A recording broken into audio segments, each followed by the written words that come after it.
Pimpinan dan segenap anggota DPR Komisi 8 yang saya hormati, inilah tantangan dan isu strategis kita. Yang pertama, ini adalah dipesankan dari awal oleh Pak Prabowo pada kami, yaitu bantuan sosial tepat sasaran. Pemadanan data tunggal terpadu yang ini mengantisipasi dinamika verifikasi dan validasi yang di lapangan cukup dinamis.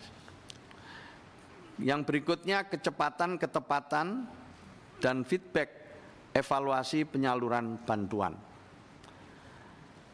Yang kedua, isu strategisnya adalah kolaborasi penyelenggaraan kesejahteraan sosial, mengintegrasikan gerakan intervensi bersama antar kementerian, lembaga dan pemerintah daerah, pelibatan swasta dan filantropi dalam hal ini seperti Basnas dan lain sebagainya, alokasi DAK dan dana dekon untuk pemerintah daerah. Berikutnya adalah pemenuhan standar pelayanan minimal urusan sosial, mulai dari standarisasi kualitas penyelenggaraan kesejahteraan sosial, rasio ketersediaan sentra Kemensos di seluruh Indonesia, dan upaya Pemda dalam pemenuhan SPM terbatas. Isu strategis yang keempat adalah ketergantungan penerima bansos. Belakangan ini kita lihat ada rendahnya graduasi yang terentaskan dari kerentanan dan munculnya fenomena demotivasi akibat menikmati bantuan sosial. Kemudian yang terakhir adalah ketidakpastian masa depan atau usia harapan hidup yang terus meningkat, di mana jumlah penduduk usia lanjut terus membesar. Kemudian juga ada fenomena kelas menengah yang turun kelas dan diperlukannya perlindungan sosial adaptif terhadap kejadian bencana. Nah, Bapak Ibu sekalian, selanjutnya adalah inilah ruang kerja Kementerian Sosial, menghadirkan kesejahteraan sosial sepanjang hayat yang berkelanjutan dan berkeadilan untuk mewujudkan Indonesia maju menuju Indonesia emas tahun 2045.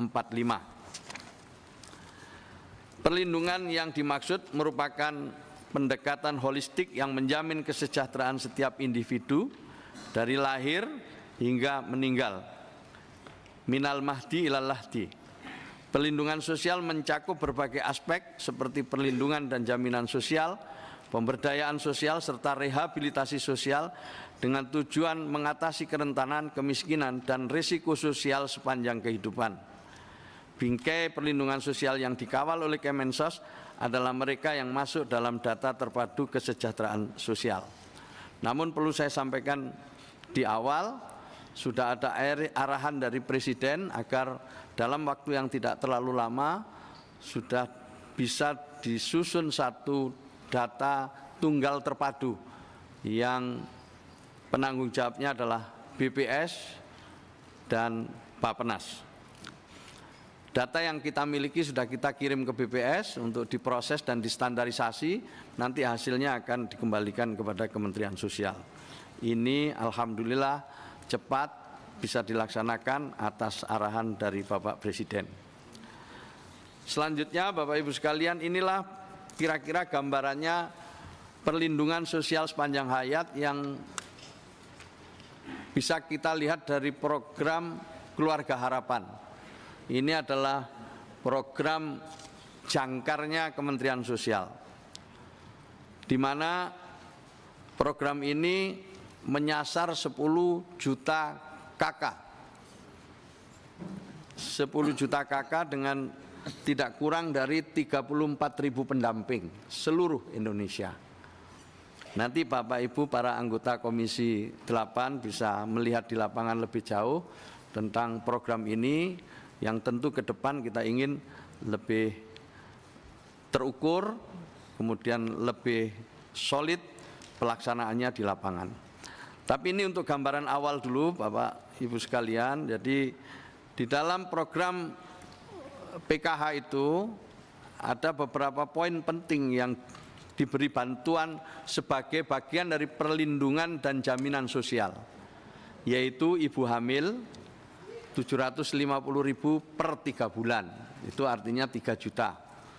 Kalau kemudian dia punya bayi usianya 0 sampai 11 bulan, untuk kepentingan ASI eksklusif, vitamin, pemeriksaan kesehatan, maka dia nanti juga mendapatkan 750.000 rupiah per 3 bulan, jadi 3 juta setahun. Untuk keperluan anak usia dini juga mulai dari penimbangan, pengukuran vitamin, pemeriksaan kesehatan. Sementara untuk pendidikan itu juga ada di situ, nilainya adalah untuk SD 225 per 3 bulan, SMP 375 per 3 bulan, anak SMA 500.000 rupiah per 3 bulan. Lalu juga ada kondisi sosial, jika ada keluarga yang disabilitas berat dalam keluarga, itu mendapatkan 600.000 rupiah per 3 bulan. Lansia dalam keluarga 600.000 rupiah per 3 bulan. Untuk keperluan pemeriksaan kesehatan dan lain sebagainya. Ini gambaran program utama dari Kementerian Sosial. Bapak Ibu sekalian, ini yang ingin saya laporkan sebagai bagian dari pelaksanaan program di Kementerian Sosial. Ada bisnis proses perlindungan atau bisnis proses perlindungan sosial sepanjang hayat yang tadi sudah saya sampaikan di depan. Kira-kira seperti ini bagannya, paling kiri itu adalah data, jadi kita akan bekerja berdasarkan data Pak Wahid. Datanya dipastikan dulu dan insya Allah nanti datanya data yang jauh lebih valid ya, dan sudah menjadi data tunggal yang akan menjadi referensi bagi seluruh kementerian dan lembaga, termasuk juga pemerintah daerah. Itu bagannya seperti itu paling kiri, kemudian nanti intervensinya di sebelah kanan. Intervensi pertamanya adalah tentu perlindungan dan jaminan sosial. Mulai dari perlindungan inklusif, perlindungan adaptif, bantuan dan jaminan sosial yang lain seperti kesehatannya terjamin, pendidikan terjamin, dan pangan terjamin. Setelah itu kemudian nanti pada yang paling kanan itu adalah program-program pemberdayaan. Lanjut, inilah gambaran awal yang mungkin nanti bisa kita diskusikan lebih jauh Bapak Ibu sekalian tentang pelaksanaan program di Kementerian Sosial di tahun 2025 khususnya ini. Jadi berdasarkan data yang ada, sementara ini data yang ada dulu. Data yang ada di DTKS sekarang ini adalah 48,9% dari seluruh penduduk Indonesia atau 136.677 dan seterusnya itu jiwa. Dari situ menurut BPS penduduk miskin itu adalah 9,03% atau setara dengan 25,22 juta jiwa. 25,22 juta jiwa. Sementara kemiskinan atau miskin ekstrim itu 0,83% atau 2,3 juta jiwa. Di mana kemiskinan ekstrim ini akan kita coba dalam waktu 2 tahun ke depan bisa sampai kepada 0%. Sementara yang miskin dalam waktu 5 tahun diupayakan bisa sampai di bawah 6%. Di dalam gambar yang atas itu adalah sedikit informasi tentang proses data tunggal, di mana setiap kementerian lembaga yang memiliki data diserahkan kepada BPS, nanti oleh BPS distandarisasi, lalu nanti dimanfaatkan untuk program-program setiap kementerian. Mudah-mudahan Bapak Ibu sekalian dengan data yang lebih valid ini, maka upaya kita untuk menurunkan kemiskinan itu jauh lebih efektif. Inilah Pak Wahid sasaran kerja Kemensos. Kita sebut dengan 12 pas. Kalau di Permensosnya ada 26, tapi setelah kita klasterkan kembali, kita kategorikan itu kira-kira seperti yang ada di dalam layar, itu adalah ada 12 pas pemerlu atensi sosial. Mulai dari anak-anak rentan, jadi balita terlantar, anak berhadapan dengan hukum, anak difabel, anak korban tindak kekerasan, anak jalanan, anak yang memerlukan perlindungan khusus. Kemudian difabel, mereka yang menyandang disabilitas, lansia terlantar, mereka yang lanjut usia yang terlantar. Jadi ini ada program memberikan permakanan pagi dan siang untuk 100.000 lansia terlantar yang usianya di atas 75 tahun. Dilayani oleh kelompok masyarakat yang menurut saya pada saatnya para anggota Komisi 8 bisa melihat secara langsung di lapangan. Mereka yang berpendapatan rendah seperti gelandangan, pengemis, pemulung, korban bencana, baik itu bencana mereka yang menjadi korban bencana alam atau non alam dan juga bencana sosial. 6 adalah komunitas adat terpencil yang memerlukan afirmasi khusus, warga binaan, mungkin juga dari lembaga pemasyarakatan baik NAPI maupun NAPITER. Kemudian korban kekerasan, tindak kekerasan TPPO atau trafficking, pekerja migran dengan masalah sosial. Korban nafsa dan HIV/AIDS, ke-10 mereka yang bermasalah sosial, dan yang ke-11 adalah perempuan rentan, perempuan yang rawan ekonomi dan tunasusila. Ini nanti yang akan jadi sasaran kerja kita ke depan, Bapak Ibu sekalian. Berikutnya ini yang tadi disinggung oleh Pak Wahid, sumber daya kesejahteraan sosial kita. Secara keseluruhan ada 120.000 orang lebih, dan ini tercatat sebagai pilar sosial. Jadi pilar-pilar sosial. Mulai dari pendamping PKH yang jumlahnya 33.530, pendamping bencana alam atau Tagana yang ada di sini, teman-teman sebagian ikut acara di sini yang dari Tagana dari mana tadi? Jawa Tengah, terima kasih. Itu ada sekitar 26.000 yang tercatat 188 orang. Pendamping bencana sosial pelopor perdamaian 1.000 orang, pendamping rehabilitasi sosial ada 1.970 orang, tenaga kesejahteraan sosial kecamatan 6.084 orang, dan ini yang sama sekali nggak dapat insentif dari kami, pekerja sosial masyarakat sebanyak 51.995 orang. Bapak Ibu sekalian, perlu kami sampaikan untuk pendamping bencana alam Tagana ini hanya mendapatkan insentif 250.000 per bulan. Makanya dia datang ke sini. Tapi juga ada provinsi-provinsi yang juga secara khusus memberikan tambahan. Sementara untuk misalnya pendamping tenaga kesejahteraan sosial kecamatan atau TKSK itu 1 juta per bulan.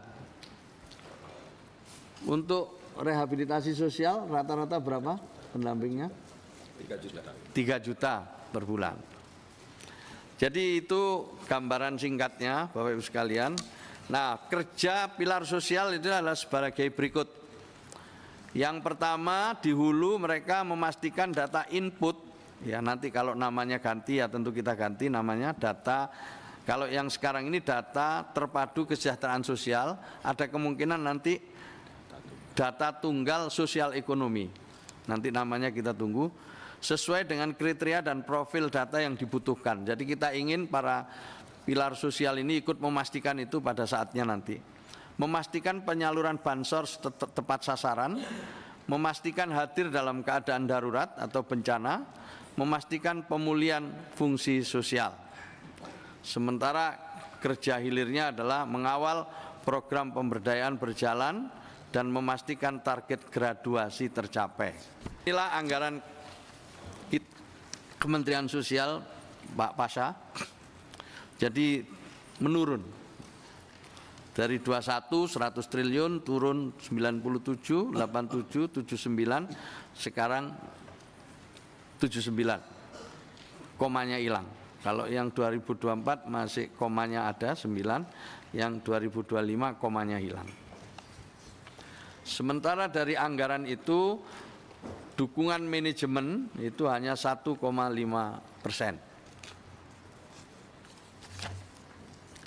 Realisasi anggaran tahun 2024 Pagu 76 triliun sekian, realisasi 59 triliun sekian, 74,95%. Sebagian besar ini adalah untuk bansos pada triwulan keempat. Jadi insya Allah sebentar lagi sudah mendekati 100%, insya Allah 90% naiklah bentar lagi. Karena ini semuanya sifatnya cash transfer.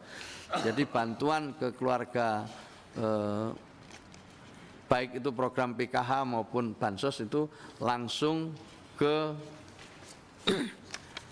rekening atau diantar lewat PT Pos. Inilah realisasi bansos kita, program sembako 45,1 triliun untuk 18,8 juta KPM, keluarga penerima manfaat. Realisasinya 33,6 triliun yang sudah dicairkan. Program PKH itu 28,7 triliun pagunya untuk 10 juta KPM, realisasinya 21,1 triliun. Nah sebentar lagi insya Allah ini ya, dalam bulan ini mungkin penyerapannya sudah di atas 90%. Saya cerita ini karena ada yang program sudah nggak ada. Bukan nggak ada, berkurang. Rumah sejahtera terpadu selama 10 tahun itu hampir 100.000, tapi karena sejak tahun berapa itu dikurangi, kita hanya bisa 1.500 per tahun.